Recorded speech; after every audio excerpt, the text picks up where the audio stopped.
तिकडे भिवंडीमध्ये सुद्धा खड्ड्यांचं साम्राज्य असल्याचं पाहायला मिळतंय। सिलेंडरनं भरलेला टेम्पो अक्षरशः उलटल्याची धक्कादायक घटना घडलेली आहे। सुदैवानं यात जीवितहानी झालेली नाही, मात्र टेम्पोचं मोठं नुकसान झालंय। भिवंडी नागाव परिसरात रस्त्यावरच्या खड्ड्याचा अंदाज न आल्यानं गॅस सिलेंडरची वाहतूक करणारा टेम्पो उलटल्यानं दुर्घटना घडली, मात्र यात जीवितहानी झालेली नाही, टेम्पोचं नुकसान झालंय।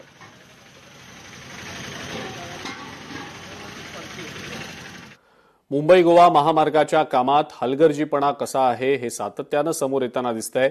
एका पुलाला भगदाड पडल्याचा व्हिडिओ आता समोर आलेला आहे। त्यामुळे महामार्गाच्या कामाच्या दर्जाबाबत पुन्हा एकदा प्रश्नचिन्ह निर्माण झालंय।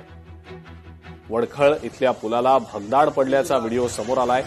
रातोरात हे भगदाड बुजवण्यात आल्याची राष्ट्रीय महामार्ग प्राधिकरणाच्या अधिकाऱ्यांनी माहिती सुद्धा दिलेली आहे, मात्र तरी देखील उड्डाणपुलासह महामार्गाच्या कामाच्या दर्जाबाबत या निमित्तानं पुन्हा एकदा प्रश्नचिन्ह उपस्थित झालंय।